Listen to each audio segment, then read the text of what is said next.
Hello and welcome to the Smokers Lounge podcast by Black Sheep Weekly Inc., where we look on at the herd from afar. In today's podcast, I had the pleasure of having an in-depth conversation with Matthew Huang, a fellow columnist for BSWink and a regular on the show. We had a very interesting discussion on growing up as young students and on the philosophy of stoicism and essentially life in general. We hope you guys enjoy what we had to say, and if you did, do give Smokers Lounge a follow wherever you're listening. Also be sure to follow our Instagram page at Black Sheep Weekly Inc., that's with a K, or our Facebook page at BSW Media Inc. Above all, join our mailing list at bswink.com or give us a visit every few days as we keep uploading new content weekly. Much love, and now for our Smokers Lounge interview with our special guest, Matthew.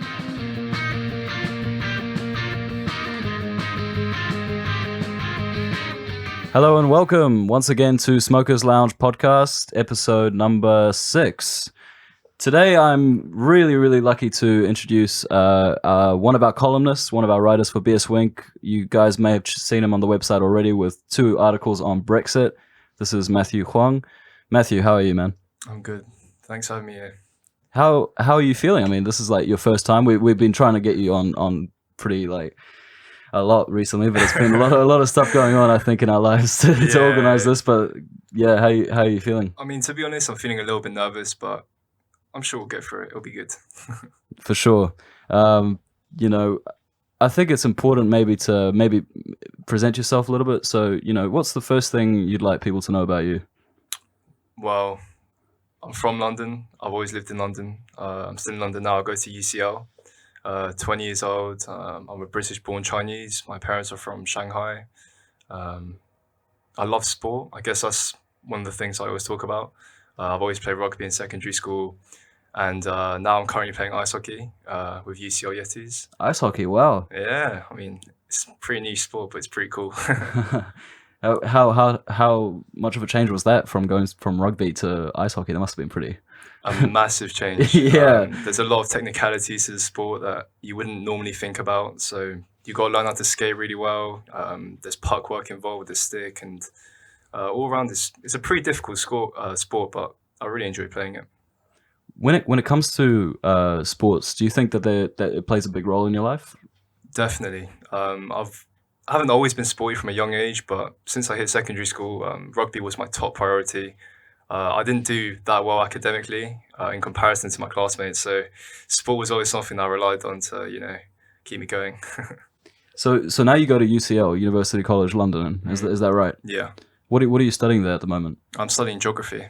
Oh, so just like your friend Alex Jacobson. Yeah. So you live with him now in London, right? Alex is my flatmate, that's correct. That's awesome. How long have you known Alex for? A little over 2 years. Since the start of uni, I met him on the first day. Nice. Yeah, he's always told me that story. I was always pretty jealous that he didn't want to go flatting with me in my second year because you stole him from me. So sorry, Andy. Well, you got a really nice flat. I really like it. It's quite close as well, so Cheers, it's always man. quite easy to hang out. Let's talk about Alex quickly. What do people need to know about him that they don't know about him from listening to him talk and the articles? Because we know that he's going to be listening to this. Shout out, boy. What's the funniest thing that Alex has done to you since you've known him? Oh, the funniest thing he's done to me. Well, I offered to cook for him one day, and I was going to cook him pasta because he hasn't eaten very well for the past maybe a week or something like that. He's just living on energy drinks and cigarettes. But I offered to cook him pasta. He's like, all right then. And then I got up to leave, and he slapped my bum and said, get to work. I hope to see some good dinner when I get home. Oh my god. So Amal was with me just today, and Julia as well. And we went to Lucia's, this coffee shop just around the corner from Halls. Oh yeah. And they get a packet of cigarettes themselves, and Alex gets his own packet, and Amal offers Alex a cigarette. Alex takes it. I'm like, what are you doing? The guy's got his own packet of cigarette. And Alex replies, Andy, man, what do you expect me to do? He's the one that offered, Yeah, but he's a cool guy. You get what you see what you get with that guy, Yeah. I mean, I have to clarify, he's not a misogynist. He's a really cool guy. Yeah, for sure. Well, the topic of today that I wanted to talk to you and really wanted to like discuss with you is growing up. I think it's something that a lot of people our age are looking, are looking at themselves in the mirror every day and trying to ask all these big questions. What am I studying for? What is the point of uni? What is, and if I'm not at uni, what is the point of my life? So I thought we could start off discussing this by first maybe asking you, and you can obviously ask me questions. Um, for you, what was the biggest moment in your life where you kind of realized this is what I'm going to do, and you've stuck to it? Maybe the decision wasn't when you look back now, wasn't exactly what you wanted to do, that you regret maybe taking, but what was the one moment in your life where you thought, where you can kind of look back and say, oh yeah, this is where I started to become who I am today? That's a good question. I think when I was in secondary school, upper sixth form, and I was deciding on which uni to go to. A lot of my friends were going to Nottingham, and not many people were staying in London. Well, there's a lot of people from my old school staying in London, but I wasn't very close with them. And I think for me, it was a difficult choice. Like, I really wanted to move away from London, but then also I didn't really want to because there's a sense of attachment. London's always been my home, and I really like it. Well, after maybe 2 months of consultation with my parents, I decided finally I should just stay in London, and I'm glad I stuck with that decision because, well, I'm at a really good uni. I've got a really good set of friends, and I can't really complain about anything. In regards to what decision I've made that has been very important and long lasting, I don't really know what I want to do in my life, if I'm completely honest. And I think we're all with you on that. Yeah. Yeah, I think I just need time to find myself, find what I like doing. But it's going to take time. Yeah. What about you? Well, yeah. Now that you've asked it, I've realized how hard that question is to answer. Like you, I was really into sports, right? I used to love football. I really, really enjoyed it. I had an opportunity to train and play with the Anderlecht Academy in Belgium when I was about 15 years of age for the U17 team. Really enjoyed it. Really, really competitive type of football, and it was exactly what I wanted. It was very, very high intensity. But the people I met there, right? These were people that were dedicating their lives. They were throwing everything out the window just for football. Which I mean, I don't mean to put it like that, but it was this whole thing of, I would turn up to training, which was about an hour away from my school, get ready for 30 minutes, and basically say, hey, how was your guys' day?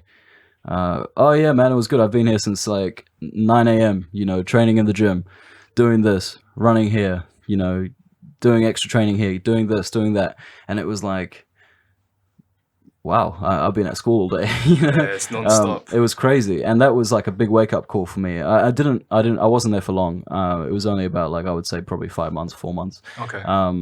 But it was definitely an eye opener. I mean, obviously, my football improved even more, and it helped me when I went for the school teams and stuff. But I started to realize football wasn't everything. It had been a big part of my identity when I was at school. Everyone used to know me as the guy that loves football, dreams football, does football.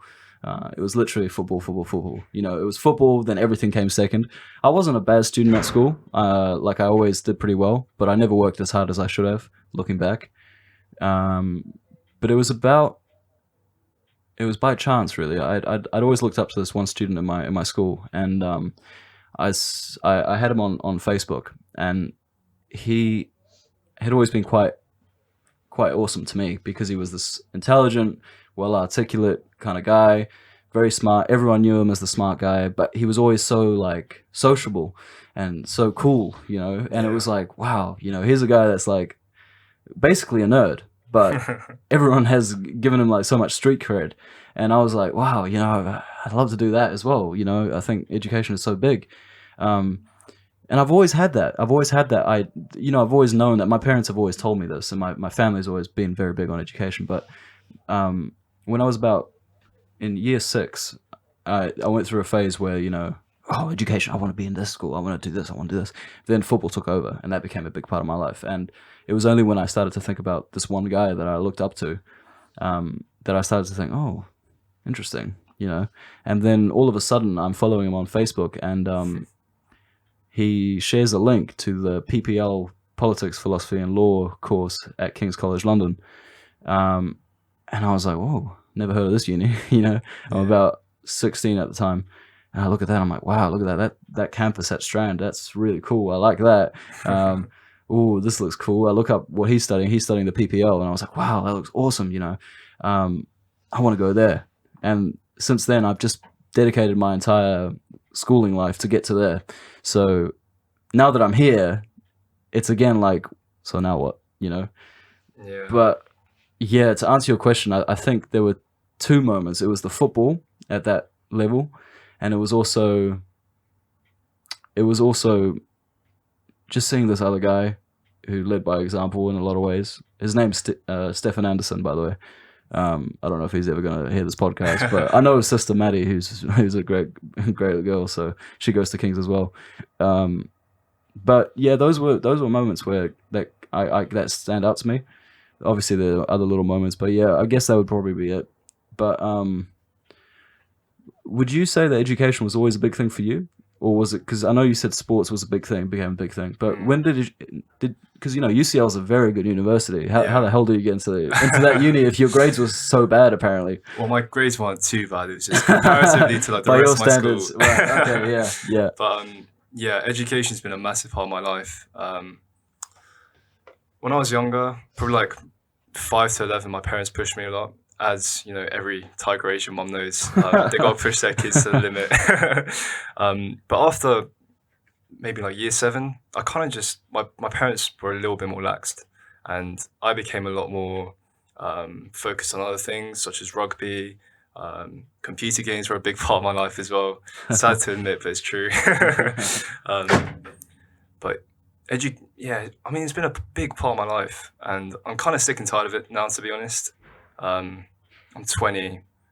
I don't know what I want to do. I don't think the education system here teaches you everything you need to know. I think there's a lot more that you need to learn in the outside world, whether it's getting new experiences or going abroad and traveling, just meeting new people, really. And I think education, in a sense, it can limit you. But obviously at university it's been a lot better. You meet loads of new people, you get the opportunity to travel to places, but it can be limiting sometimes. Would you say you've changed since your first year at uni?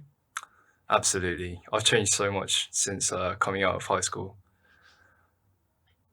If I was to say like the biggest way I've changed, I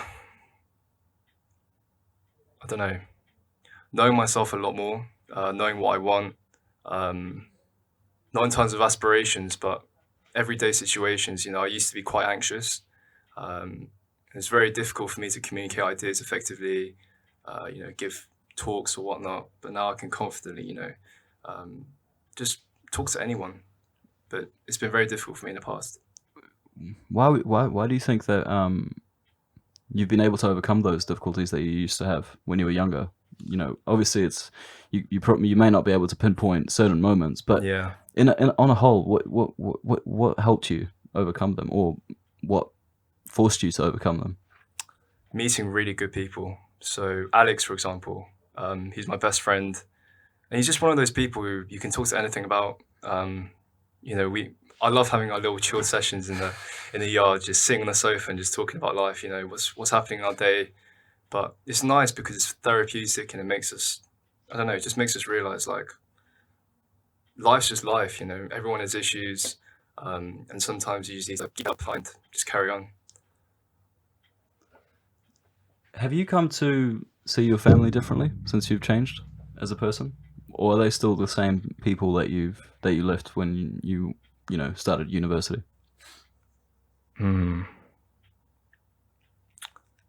I still, well, first of all, I don't have any siblings. I'm an only child. It's just me and my parents. My grandparents are in China. I don't have a lot of family here. So yeah, you know what? I miss them a lot, my parents. But my view of them hasn't changed. They've always been incredibly hardworking, great work ethic, and they tried to instill it in me successfully. I'm not sure, but they're great people. And if I was to say I had an inspiration, it would be my parents. Has my view changed of them? It has a lot in the like in the past maybe month, because whilst I was at home over Christmas and we were watching videos, family videos from a long time ago, maybe it's like 2001, 2002, and I just saw like the love, the unconditional love that they gave to me as a kid, and it just made me think: Can I provide for them when I'm older? You know, that's one of the questions that always rings around my head. Am I doing things right? Can I protect my parents in the future?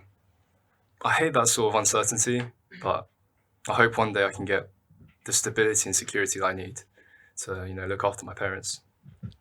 So is that something that drives you every day, gets you up in the morning, that kind of thing? I like to think so, but I mean, Yeah, sometimes, you know, I lack motivation to do work, but yeah, in the bigger picture, yes, that is the thing that drives me in life. yeah, for sure. What about you? What drives you, Andy? What drives me? Yeah. Interesting, actually. I was talking to Alex about this. I think I spoke to you about this earlier this week as well. I had a pretty bad last semester for in general, and I've probably had a pretty bad 2019. A lot of things happened that I look back with a lot of regret.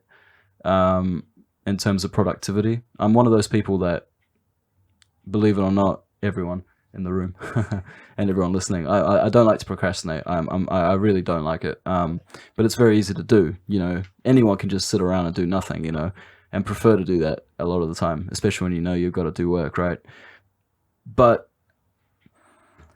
I wasted essentially an entire year enjoying myself too much. And when you enjoy yourself too much, you get into a rhythm where you're not really feeling happy, and it actually leads to you being more depressed than you should be.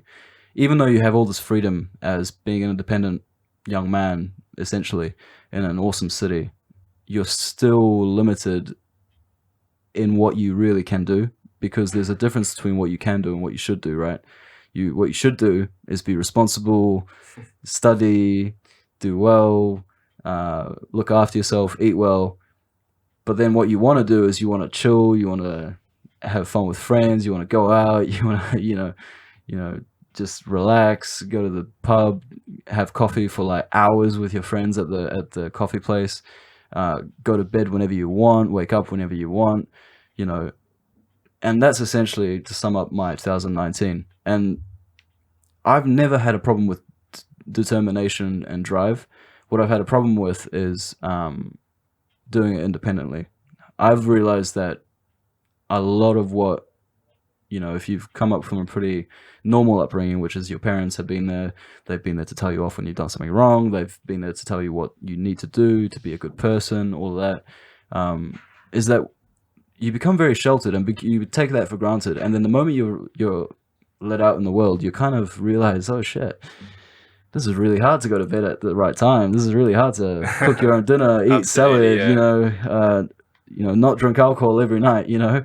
And you start to think, shit, you know, fuck, I'm kind of wasting my time. And, you know, how do my parents do this? You know, I went back as well to visit my parents over the Christmas break, and, you know, they're still the same, you know. And it's not a question of do they want to do it. It's that they do it because they have to do it. You know, they've got 3 kids. I'm one of them. You know, I've got my brother and my sister. They're all, you know, growing up. I'm the oldest. My brother's starting university in a month. My sister's, you know, starting high school in a secondary school. You know, so they've got all this stuff to manage, and on top of that, they've got full-time jobs.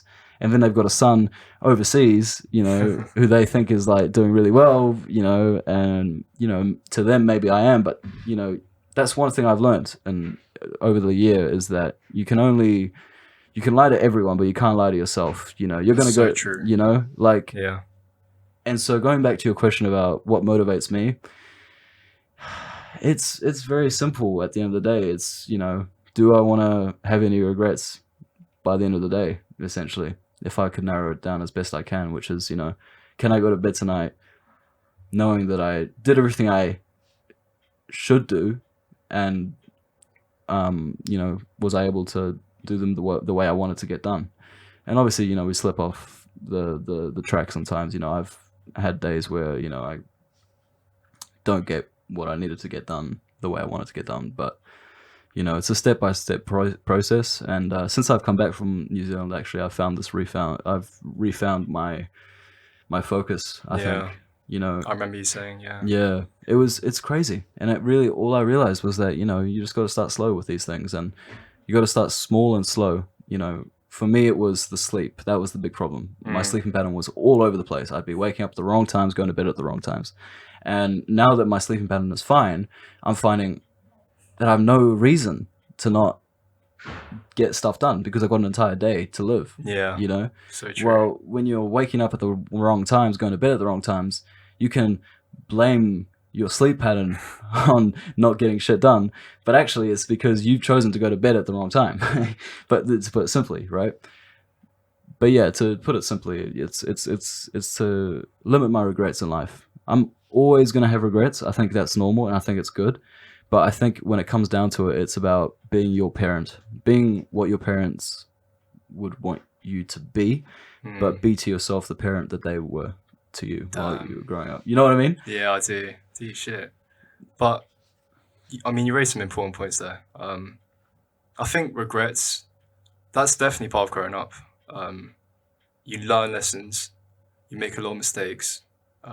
They come and they go. But as long as you're trying, you're making the effort to, I guess, just learn from them and hopefully not make those mistakes again. That's one thing my mom's always told me. And when I was younger, for example, when I was 6, I couldn't even spell clothes correctly. I always missed the E at the end, or like before. No the way, S. my brother did that too. my brother. No, actually, I used to do that as well. It was usually like cloth, right? Yeah, and then it would be like my dad used to go into a Gordon Ramsay rage and just scream Literally, and my swear. mom went crazy. But I think as long as you learn your lessons, hopefully everything is okay in the end. Yeah, you're right. I mean, I remember this quote actually. I think Muhammad Ali said it, and it's like, it's okay to fail, but it's a problem to fail 4 or 5 times because it means that you're not learning your lesson. And I think that's a good point. I think we're expected to make mistakes at this age anyway. You know, and down the road, you know, that's all about. But it's how we handle those mistakes and how we learn from those mistakes. You know, what we take out of it. And I think a lot of that comes with taking responsibility for ourselves, you know, not making excuses. Would you say that you've become a little bit less insecure since you've been in university? Definitely. Insecurities. Well, I had a lot in secondary school, and to an extent, I mean, I feel like everyone has some sort of insecurity. Maybe it doesn't play on their mind as much. When I was in secondary school, they played a lot on my mind, but at uni, it's definitely died down a lot. And I think it's just partly it's getting to know yourself better, negotiating your emotions. Emotions play a big part of your everyday life, you know. I mean, it makes up your health, mental and physical, both ways.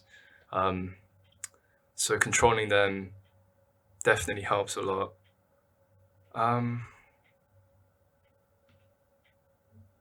Yeah. What about you? Did you have many insecurities before uni? Oh yeah, man. Oh my God. Now we're getting into yeah. I did. When I look back at myself, right, I feel like I'm a very reflective kind of person anyway, and a lot of the time I feel like I'm talking out of my ass. But you know, when it comes to like me personally, I look back and I was thinking about this today actually, like why is it that some kids are good kids? You know, good kids being they do their work, they go to school, they listen to their teachers, they're goody two shoes. You know, the type of kid that everyone wants to beat up when they're younger. You know, like why is it that you get those kids, and then you get kids like me who just wants to like run around, roll around, get into fights, get into trouble, embarrass their parents. Bro, after my first day at school, I came back with one shoe. The other shoe had gone on the roof because apparently I kicked it up onto the roof. Oh damn. Like it was ridiculous. But I had a lot of insecurities. I was trying to please a lot of people. I feel like that's a normal trait. Not to generalize, but girls do that a lot. They try to. They feel the need to please people. I was very much like that, and the thing is, it's not limited to age. I think, you can see a lot of that in adults, how people try to impress other people, even though there's no reason to, I had a lot of insecurities. I still have some, but I've realized now that there's only so much we can really control, right? Absolutely, yeah. And, so it is what it is, and when it comes to how I've developed, I've just realized that there's only certain things that I need to worry about, and as long as I can focus on me, everything else will fall into place. Yeah. And all that white noise that's around you is gonna filter out the irrelevant shit, all the shit. I mean, we look at what we're doing here with BSWink and the podcast, right? A lot of people didn't even expect us to get to a podcast level. A lot of people didn't even know if it was worth their time. It was just kind of like this whole thing started because I was in a bad place in New Zealand during my gap year, and I just decided to do a blog to get some expression, to express myself and to practice writing because I love writing. My mom gave me the idea, right? And I thought, oh yeah, why not? And I never knew that people would be interested in joining and taking it to another level. And a lot of people probably look at this and think, oh yeah, what the fuck? He's got only 5 viewers or listeners, like, yeah. But I don't really care, like that's we're doing something that's interesting, that's different, that we want to do, and in any situation in life, like my insecurity at school was, being popular. It's the classic one, right? Yeah. You want to be a popular kid. You want everyone to be like, yeah, that's Andy. Yeah. And I don't think I was popular, but I wasn't a loner either. I had friends. I had good friends. Football was my big escape. I used football as a drive to escape all these problems. I remember, I just come out of a very bad breakup. Not a bad breakup, but at the time it was a bad breakup for me. And I've been with a girl that I really, really liked. I really had a lot of feelings for, but she, ended up breaking up with me. It was a big shock. Didn't see it coming. Didn't recover well. Had a few months of feeling sorry for myself. And then I was in year 8 at this time, and I had this tryouts for varsity and junior varsity football. Like the A team and B team. A team usually you usually have year 10s to 12. Junior varsity, you just pick up the scraps, basically. It's like the second team. There's a standard, but the standard's not as high as varsity, right? Yeah. And it had been a few years since a 9th grader had ever made the top team. So I was like, I'm going to do that. Because everyone was like taking the piss out of me because I was feeling sorry for myself, because I was being a bit childish. I was going on Facebook and writing up all these like emotional posts and being like, oh, and you sometimes get those back to you, right? Like you go on Facebook and then you see what you wrote in 2011 and it's like, oh my God, it's up there. Why would I say that? Oh, it was so embarrassing, looking back. And everyone knew me as this emotional little kid and stuff. So I was like, fuck that. I'm gonna make this team. I'm gonna focus my entire energy over summer just to train and train and train and train. And I told my mom and I told my dad, that's what I'm gonna do.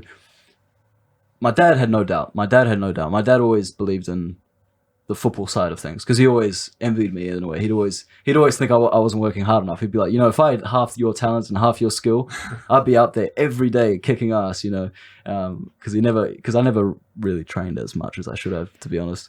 But for these tryouts, I was super stressed. It was like, do you remember Nike Academy?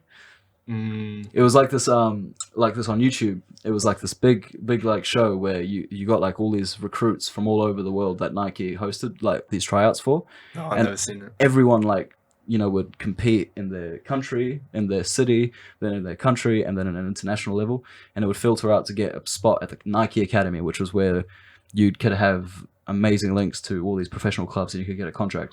And they always showed the videos. You can still see them on YouTube, but basically, and the intensity and the stress of like getting into the academy was so high, and that's how it felt for these tryouts, right? Yeah. Looking back, it wasn't that stressful, but it was, at the same time, because I was a young kid, and this is literally, if I didn't make it, fuck, I told everyone I was going to make it, so everyone didn't believe I could make it because I was, Did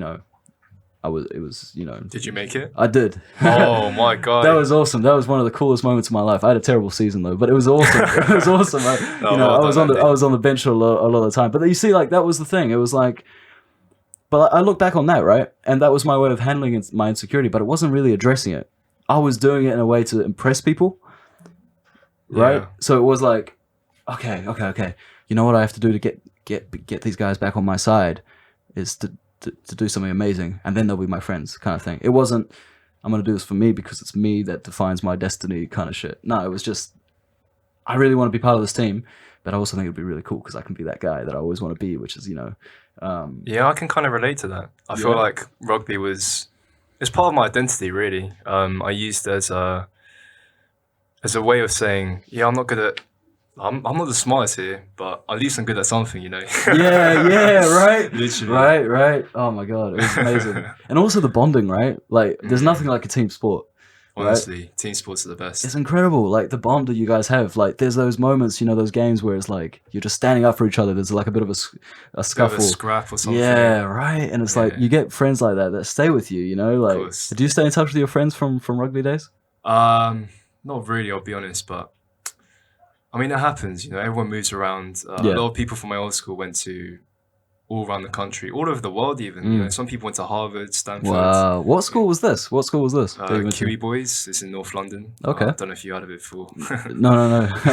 what exactly is what kind of school is it? Like, what's the... Well, it's a grammar school. Grammar school. That's about... That's about it, yeah. Oh, cool, yeah. So, was there a moment in your life that you kind of realized, oh shit, I got this insecurity that I need to deal with?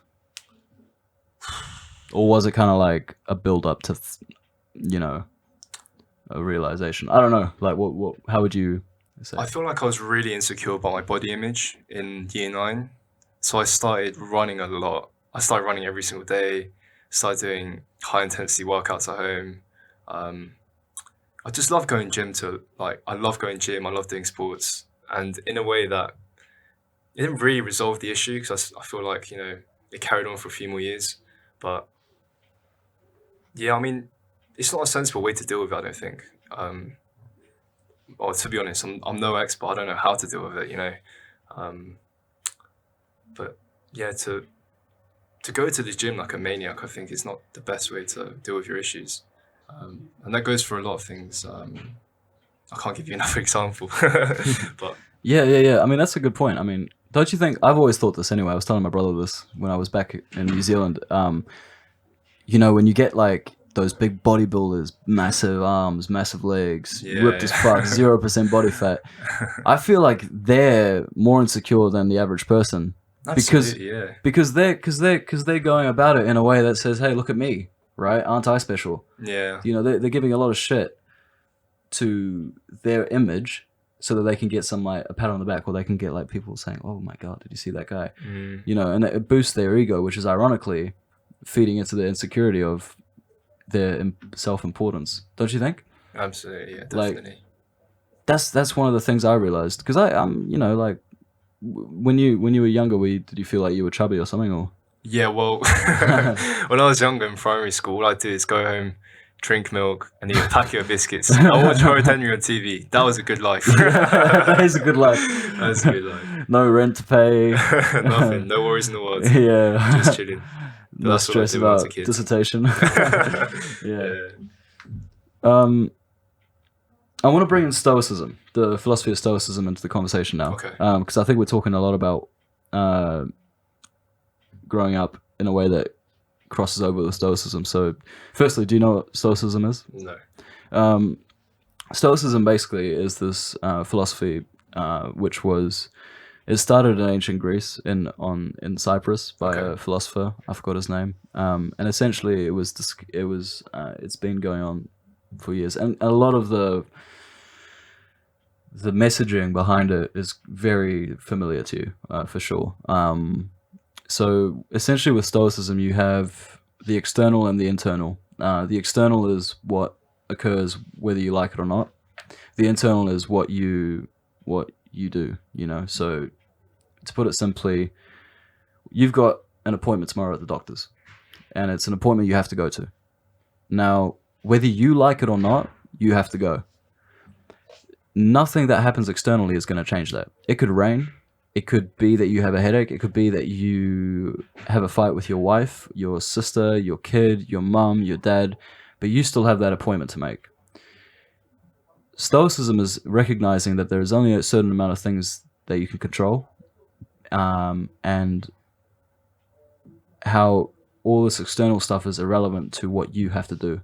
So you can, going back to that example, you can say, well, I can't go to the doctor today because X and Y happened and this happened and this happened. But what you're doing there is you're doing a non-stoic approach to your life. You're blaming everything that occurred around you that you could control. Your way of controlling it was to go to the doctors anyway. It's basically, the way I've always seen it is taking responsibility for things, accepting things as they are. It is what it is. What can happen? Live in the present. Live in the present. Forget about what's happening yesterday. Forget about what was happening at home. Forget about what's happening, gonna happen, could happen, may happen, might not happen tomorrow. Focus on today. There was a quote in my cafeteria at school, right? It read, do something today, don't do something today that you'll regret tomorrow. And I think that's a really good way to encapsulate it. Another really good quote that I think really sums up Stoicism is, it's not what happens to you that matters, it's how you react to it. So, think of it like, you've got that girl you really like, right? Okay. And she calls you ugly. Obviously, that's going to affect you very differently to that girl that you don't give a shit about that calls you ugly. You're going to laugh at the girl that calls you ugly because you're going to be like, well, yeah, fuck you, you're ugly as well, so what the fuck does that matter? Yeah. But if the girl that you like says that, you're like, oh shit, oh that hurts, oh that sucks. What Stoicism says, what's the difference? What's the difference to this girl that likes you saying that and this girl that you don't give a shit about? So is it kind of suppressing your emotions and going about your daily lives? Not really suppressing. I can understand where that question comes from, because it sounds like, well, then what? You're just not going to have any emotion? Yeah, you can't, and I think that too sometimes. I'm like, oh, what the hell is this? But Stoicism is essentially saying, focus on what's important. Okay. And what's important to you is you. So what Alex is doing in your house right now, whether he's burning it down or he's left your window open and it's raining, that's something you can't control. You just have to accept it when you go home. True. That's true. It sucks, but and you can go there. Let's say you go there and you find your room is drenched with water and shit. What honestly can you do to change that? Yeah, that'd be pretty shitty, but I guess I have to live on with life. You have to, that's a really bad example, but that's essentially what it is, right? Yeah. And on the other hand, it could be, you go to Alex and you say, oh, Alex, this is a good example because it probably happened to you before. It's happened to me. Okay. I go to Alex and I'm like, oh man, but I've got all these assignments coming up, man. I don't know what the hell I'm going to do about this. Oh, it's so stressful, man. And oh my God, my mum's being annoying. Like she's asked me to call her all the time. And oh my God, Amal's not doing his assignment for BSWink. Oh, I don't know what to do. And he'll just be like, well, what can you do about it? What do you want me to do about it? It's done. That's true. And that's literally how you got to think about it, right? Yeah. It's just being realistic. It's okay. What can you actually do about Sometimes this? you just have to do it. It's just Exactly. like, the Nike slogan, just do it. Just do it, right? And it's like, it's true. Like, and Stoicism is all about the present. It's not about the hypothetical or the external. It's about, you can still be emotional, but you choose to be emotional. It's your perspective on life. Life is neutral. Everything around you is neutral. This room could be the worst room because you don't like it because it's got no posters, like you told me before we started recording. It's a shit room. Or it could be a really good room because the house that you lived in before you had moved to uni was a shithole. You know what I mean? Like, it's all perspective. It's all perspective. Everything's neutral in life, and it's how we see it that makes it be.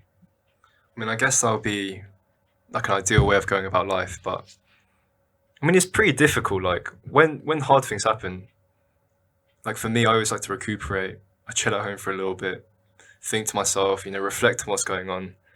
I mean, it's pretty difficult to go about life and just, not care about stuff that's going on around you, or not care, but you know what I mean, like just. Absolutely, yeah, it's very annoying, right? But if you think about it, it's kind of true. It's like, oh man, Trump won. That's true. so What can you annoying. do about that, though? You know, what can Yeah. you actually do? Like, oh man, my girlfriend cheated on me. I feel like this links a lot to how we always focus on the outside. We always focus on, for example, the news, breaking news. I mean, whatever's going on in the news, does it really affect you that much? I think it's more important to just think about the news coming from inside you, what's going on in your life. It's very stoic. Really? That is very stoic. Oh, damn. That is very stoic. That's exactly it. That's exactly it. You hit the nail on the head. It's your life. You're the main character in your video game. You are what's important. Everything around you is either a bonus or a distraction. That's essentially it. That's literally stoicism. It's saying, why worry about things that you can't change? You can't change what the weather's going to be like tomorrow. You can either cry about it or you can accept it and continue on your day. For example, I'll give you a really good example that you'll relate to, especially. Go on. Alex as well, Amal as well, Julia as well. They're all in the room here. Me especially.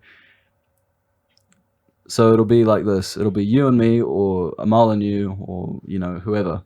Person A, person B together. Person A will say to the other person, "Hey, how was your day?" "Oh man, it was annoying. It was bad." Person A will be like, "Why?" So, "Oh well, says person B. Basically, I wanted to go to uni today, but I couldn't because my mum called. She said this. It offended me. It pissed me off. I went into my room, and then I realized that I did this assignment. I've realized that I didn't have a lot of time to go to uni, and oh my god. And then it's just so cold, man. And it's just so far away, and I've got this nice desk at home, but I did it there, but I didn't really get enough work done, and blah blah blah blah blah." Person A, let's say, is the stoic kind of perspective on it, would look at that and say, all I see is you making excuses for not getting the stuff that you wanted to get done. As blunt as that sounds, if you think about it, it's kind of true. This guy had a plan, and he went about it the best he could, but then he gave up. He basically said, "Oh yeah, well, fuck it. I'll just do it here. It'll be fine. I'll be fine." But then he's got all these regrets, and he's complaining about something that's already happened, one.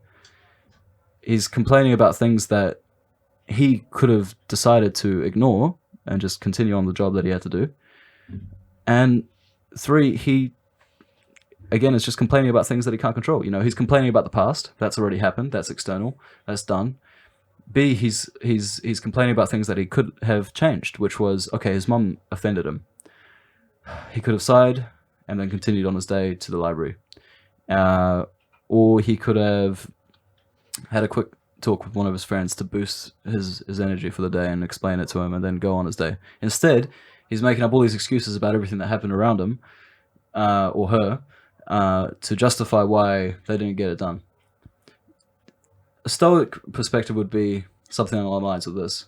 Your mum calls, she says something mean because she's angry, she's stressed out about whatever's going on in her day. And you get offended or whatever, or you say, "Oh, I understand where she's coming from. She's got a point. Oh well, I can't change her perspective. So let's just move on. Let's just go. I don't have time to worry about this. I'll talk to her later, and maybe it can be made up. Oh, it's cold. All right, I'll just get a jumper. Oh, it's still cold. I can't change that. We'll go to the tube. I'll be warm. I got to get to uni. I got this thing to do. This is what I got to do."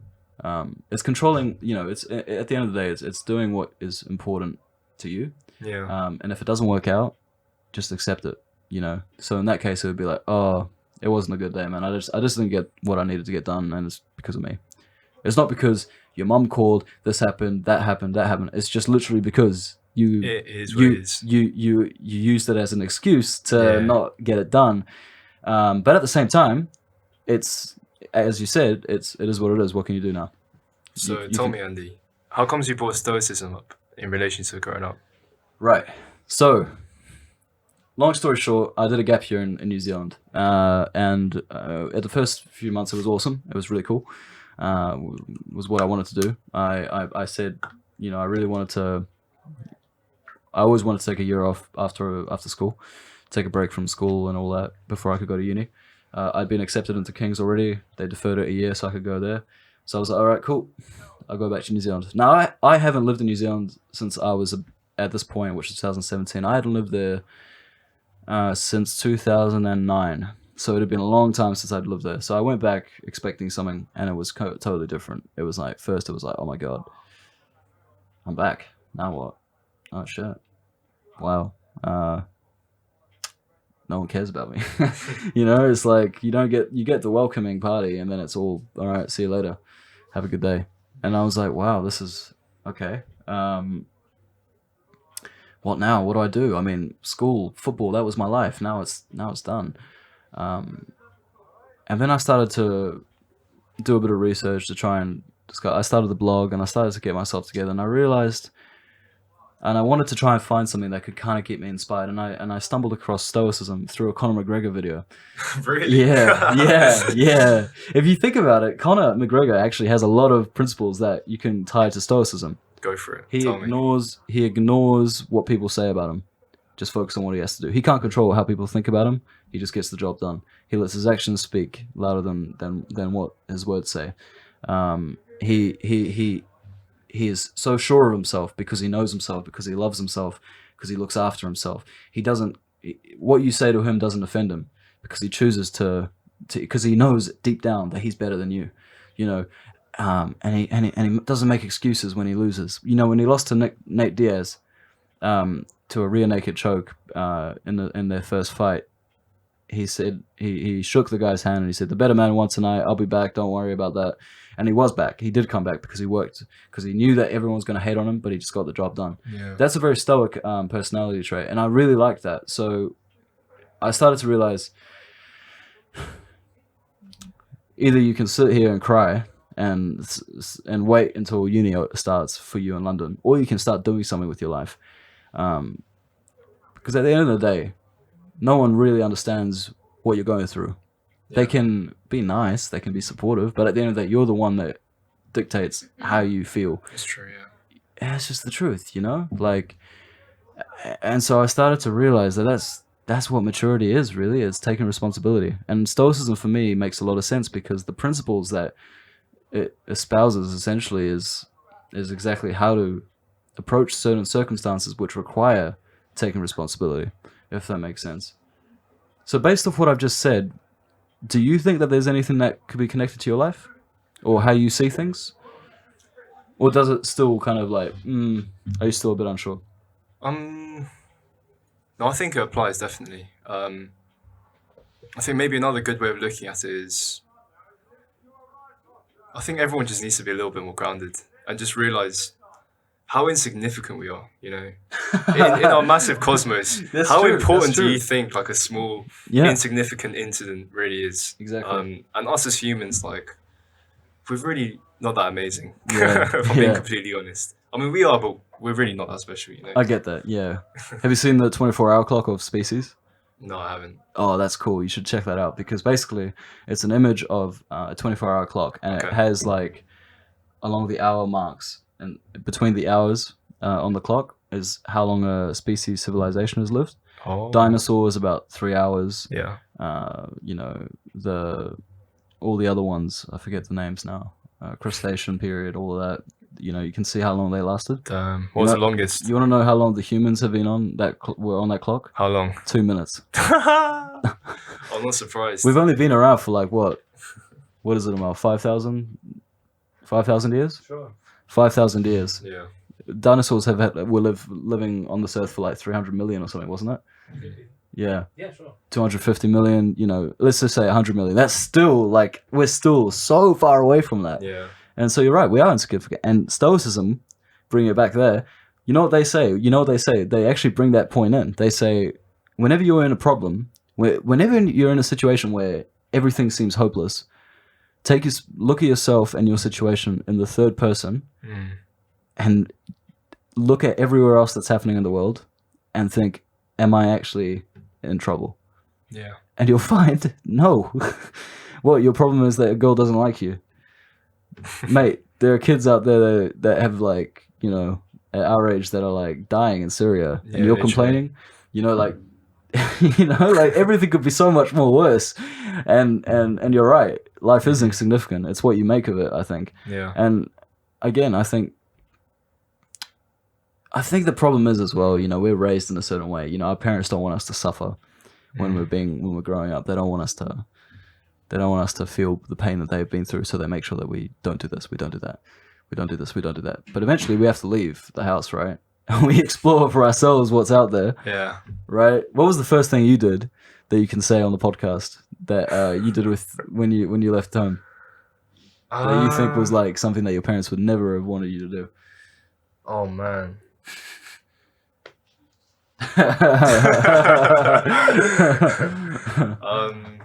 I guess drink loads of alcohol excessively. It's a bit of a boring one, but like I can't give one that I'm comfortable giving. Yeah. But yeah, I guess they wouldn't want me drinking loads of alcohol, but it happens from time to time. Yeah, it happens. It happens. What about you? Definitely the alcohol. But they always knew that, you see, because we used to go on holiday in Greece, and so they were kind of comfortable with me drinking because they knew that they thought you were sensible. Oh my god, I've had Amal and Julia like see me at my worst as well. Like, oh my god, Alex as well. Actually, that was bad. But probably the worst. Just I don't know. It's hard, right? It's like hard. There's so many things. I don't know if it's PG or not. Yeah, I know, right? Yeah. Well, for me, it was like probably the big one was like going to parties where there were a lot of drugs. Mingling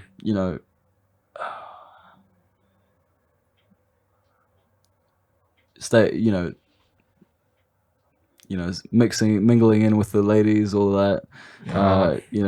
That was a big thing. I think my parents are always a bit curious about, but that was like one thing. Yeah. But I mean, it happens. You're growing up. Yeah, and I'm sure they did the same, right? Exactly. Yeah. So I mean, how'd they have you? Yeah. Yeah. So yeah, that was quite interesting. But I would say that. Yeah, probably the biggest thing would be like the late nights. I think the late nights, like 4 a.m., staying up until 4 a.m., with Amal or Julia, watching a movie until like 5 a.m. or something, and then falling asleep and sleeping all day. That would probably be something that they would be completely against, and rightly so. And I've come home once at 7 o'clock in the morning, and that really pissed my parents off. Really? Yeah. Really? Yeah, really. I was up all night, and that really, really annoyed them. I'll never do that ever again. I've learned my lesson. What do you think? Do you think parenting today is a little bit too soft on kids? Yes. Yeah? Yeah. What about it do you think is soft? The reason I say yes is because I've got a little cousin. His name's Peter. He's 10 years old, and his mum. Well, I don't think his mum could be a lot worse. I mean, she's a tiger Asian mum, She could be a lot more strict like my mum, but I don't think she really is. And I don't know. He could be disciplined a lot more, I think.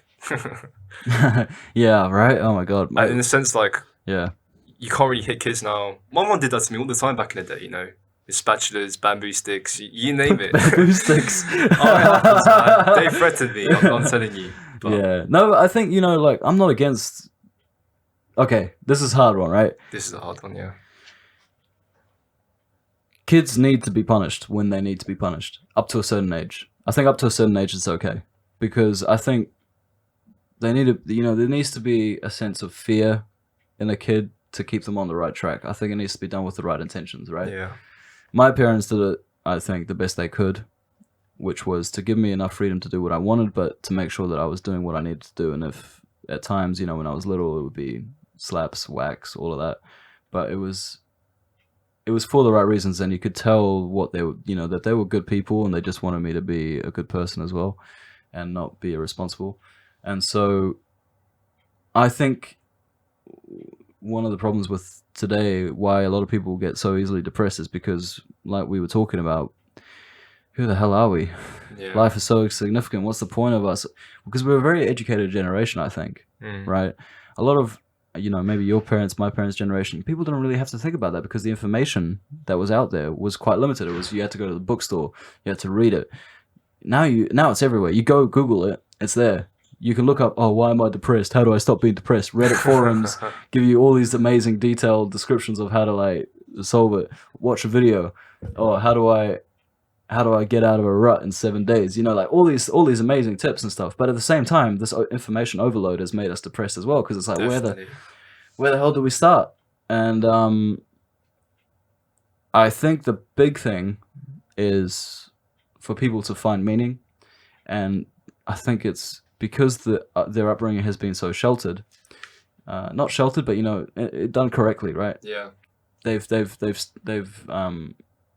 kind of become reliant and dependent on other people to solve their problems for them. And when life gets unfair, which it always is, they're pointing the fingers, you know, we point the fingers away from us.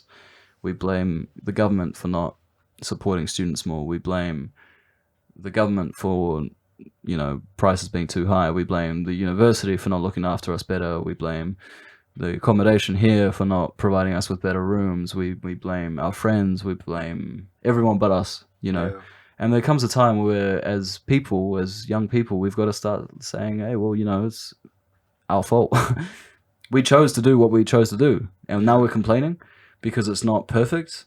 That's life. You I know? feel like a lot of politics nowadays it's very contentious, and it's very like anger driven and emotional, simply because of this information overload. You know, you're constantly comparing yourself to the perfect image, the model, you know, and that might make you feel, you know, unfulfilled, unhappy, and then you channel that anger into the only way you really can. Well, some of the only ways you really can. Yeah, that's a good point. It's like you know, they say the economy is doing really well. Look at all these numbers, all these people are getting jobs. Amazing. Look, we got the highest job employment rate in Europe. It's amazing. Oh my god.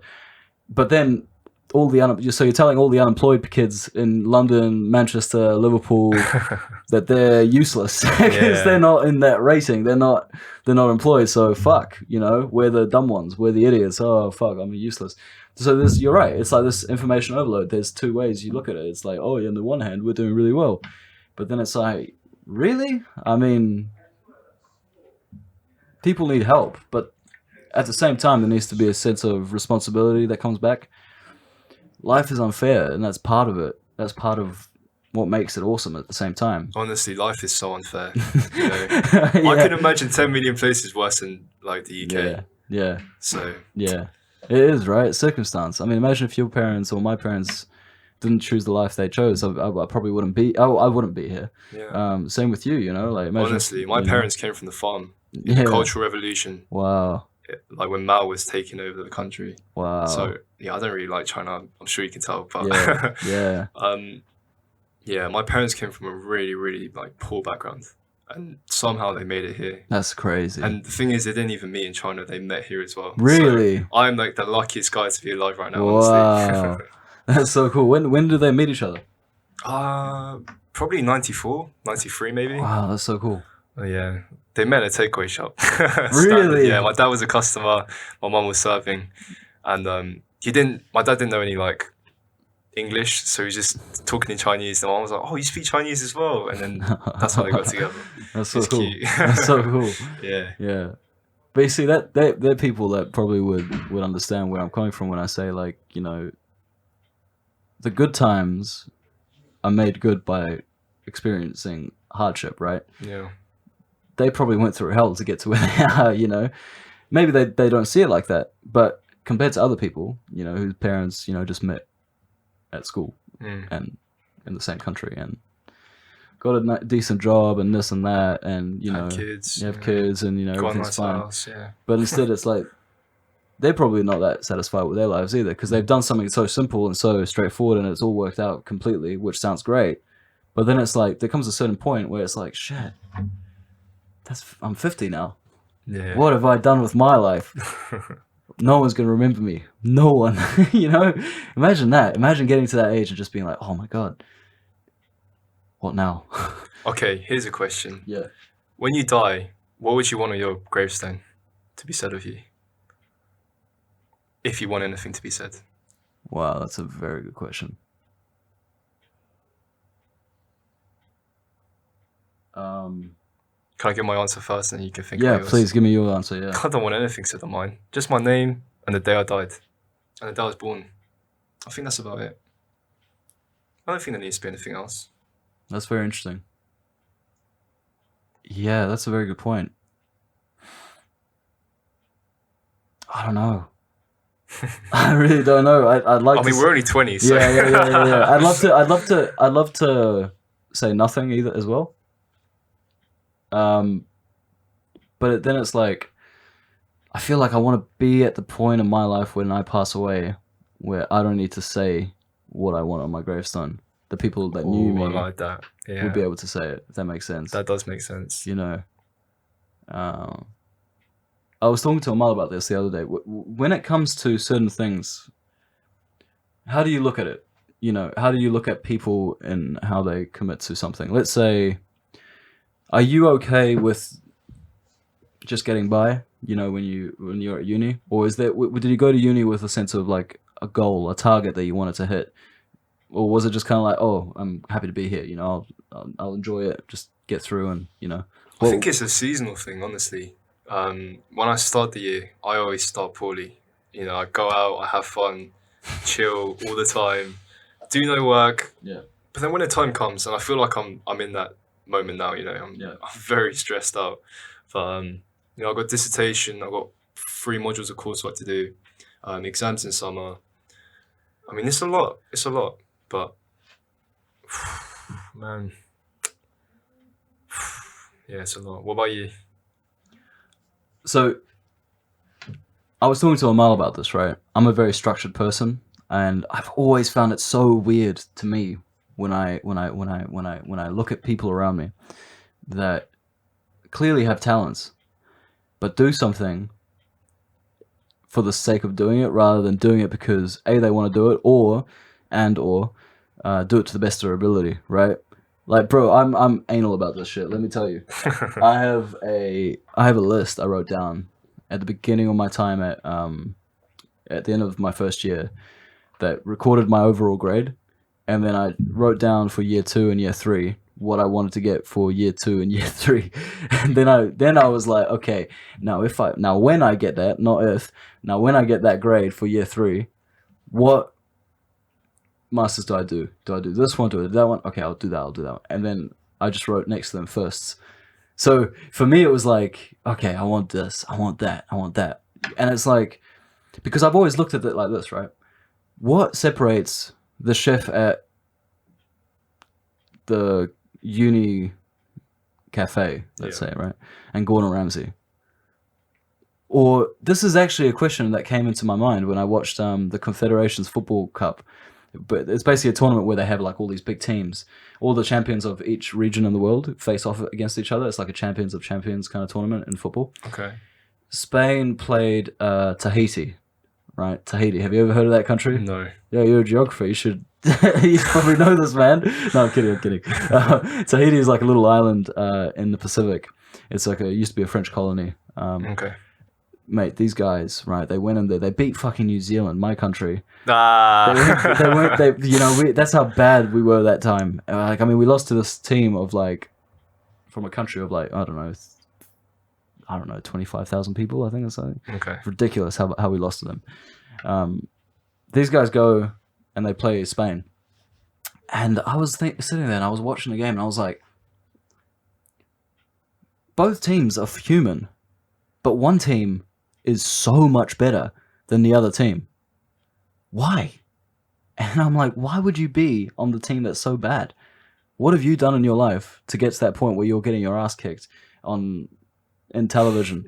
Why? Why would you be so bad? You know, like same with boxing. When Anthony Joshua fought Dillian White, both of them fought each other at the amateur level, right? Dillian White knocked out Anthony Joshua, who's now the unified heavyweight champion. I didn't know that. Yeah. So then they went professional. Okay. And Dillian White fights Anthony Joshua. Anthony Joshua wipes the floor with this guy. He wipes the floor with him.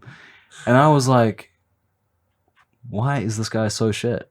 What about Anthony Joshua is so much better than Dillian White? The same with, you look at the footage of the first fight they had when they were at amateur level. Anthony Joshua was terrible.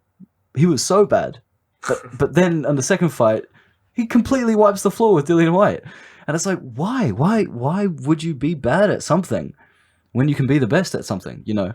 And now I realize, it's like all these other factors. It's like, how determined you are, your focus, what you do on a tiny level to get to and then on a micro level, what you eat when you go to sleep, when you go for a run, what you do, what you invest in, what you do this. And then it's like, for other people, it's like, oh yeah, it's a bit less rigorous, less strict. And it's like, you realize to be the best, you got to make so many sacrifices that a lot of us don't really want to do. That's true, but right? I think some people aren't in that right position. So you're talking about is it Tahiti? Yes, yeah. I mean, those players are probably, accountants, firemen, so they don't have the time to do all that stuff, but I mean, I do see what you're saying, but...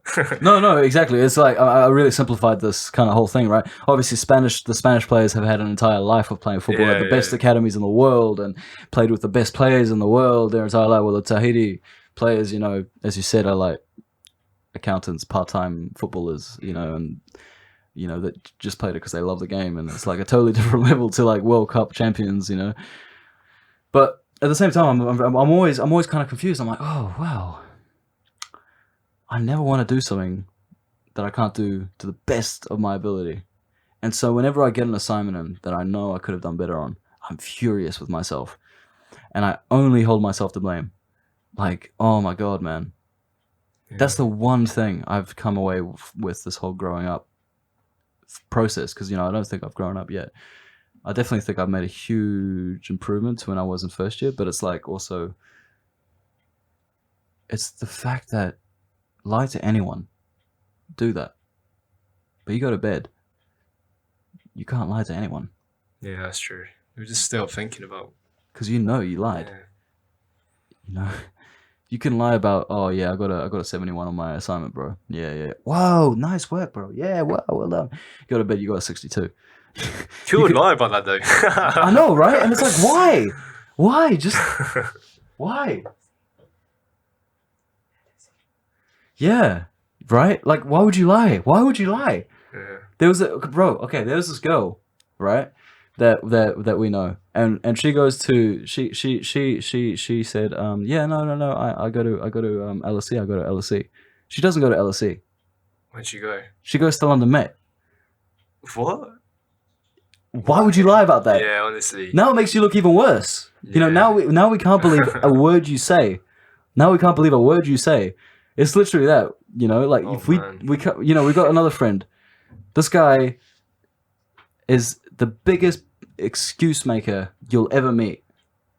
You'll ever meet. And I don't want to name names right now, but everyone I think knows who we're talking about. But when it comes to like getting stuff done, this guy epitomizes how not to do things, And it's like, why? Why would you do that to yourself when you can be better?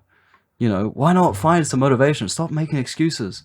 Obviously people have problems. People have problems all the time. People can't do things. People can't, they can't always be perfect. Everything's got problems. Everyone's got problems. Everyone can't, be who they want to be. Sometimes you get sick. Sometimes you don't have the money for it. Sometimes you don't eat the right food for it. Sometimes you make a silly decision and you stay up all night and you wake up the next morning exhausted, or you don't wake up the next morning until it's afternoon and you waste an entire day. Sounds like me. But why would you tell us? Why would you talk about it in a way? Why would you tell someone, oh, no, this is what I'm doing, and then not do it? Yeah. You know what I mean? It's like you're just hurting yourself. Your image to us is gonna, this is how people remember you. It's not your impression on people is on the level of consistency that you show them of yourself. People only know we love Alex for being his honest, true self because that's how he always is. For instance, right? Yeah. This person that lied to us about what uni they're going to. I mean, that's the only thing that we know about her, because that's the only thing we've heard about from her or him. But but this is like another example. It's like, if you care so much about what other people think of you, why not stop, do what matters to you.